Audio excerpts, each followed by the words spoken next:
The Face of a Clown, a Masked Reality. This is a follow-up piece to The Face of a Clown in Storytown.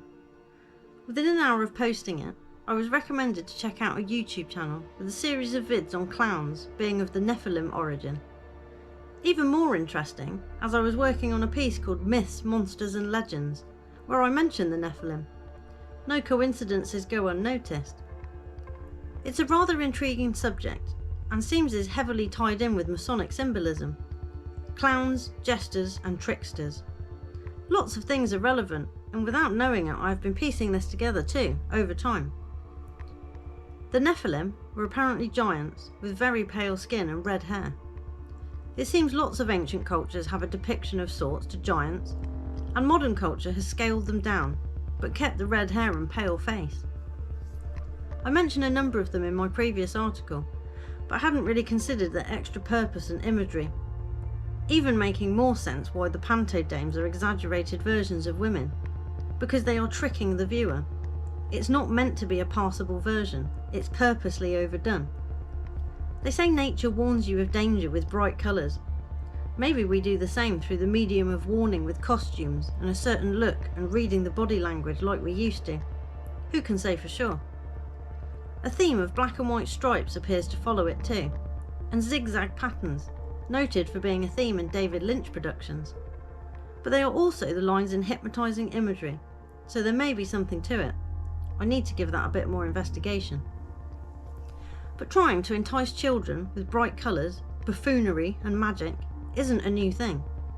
We have fun fairs, carnivals, theme parks and pantomimes, all with a frontage of fun, smiles and excitement, but with an undertone of sinister, mystery and macabre. Or maybe that's just me. Maybe other people see the fun, smiley bit. But throughout childhood, we are given clues and hints at what we should really be afraid of or looking out for. Scooby-Doo. It might seem a silly one to include, because I, like many others, thoroughly enjoyed watching it for its insanity and fun element. But we all knew what was going on. Usually something very nefarious, with the appearance of it being something supernatural. Taught some of us to always look further than what is being shown.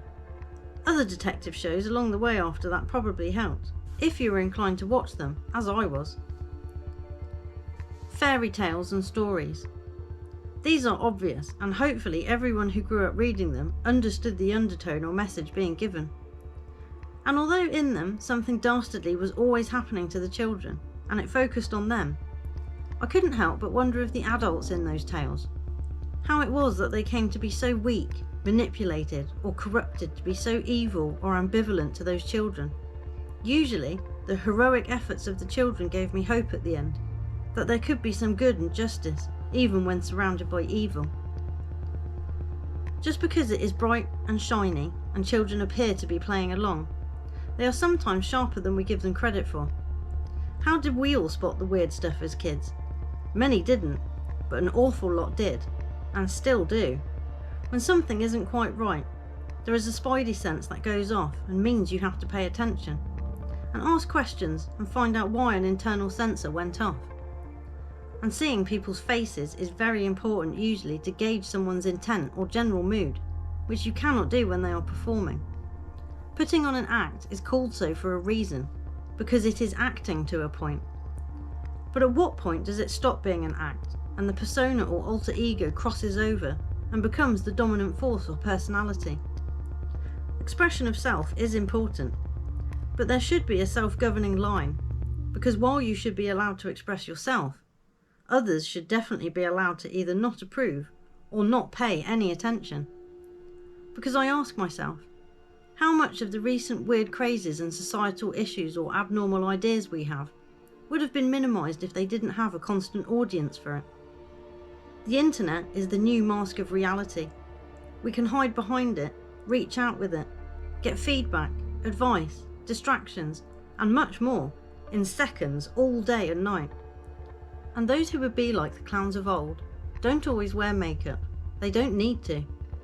So while you should keep a sharp eye on those who would seek to deceive you with appearances, remember, there are those who mingle as average folk, looking just like everyone else.